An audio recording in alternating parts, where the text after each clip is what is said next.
আসসালামু আলাইকুম। নতুন হাট বাজারের সকালের দৃশ্য, সকাল 8টা, 29 তারিখ 4 মাস, সকাল 8টা। এটা হচ্ছে নতুন হাট বাজারের সিএনজি স্ট্যান্ডের দৃশ্য। সকাল 8টা বাজে এত গাড়ি আসছে সিরিয়াল দেওয়ার জন্য।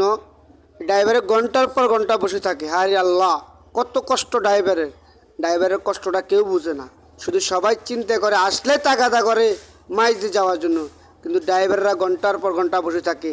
কেউ ড্রাইভারের দুঃখটা বুঝে না। এখনও অনেক গাড়ি গ্যারেজ থেকে বাইরে হয় না।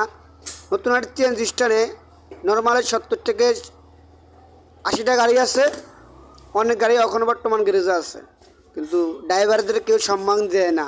আরে ভাই, বিপদে বললে আগে ড্রাইভার সামনেই দরকার হয়। এই ড্রাইভার শ্রমিক সংগঠন একটা বড় ধরনের সংগঠন, ঠিক আছে? আপনারা দেখেন কত কষ্ট করে সকালবেলা 80 নম্বরটা ধরে, অনেক কষ্টের পরে তারা নম্বরটা ধরে।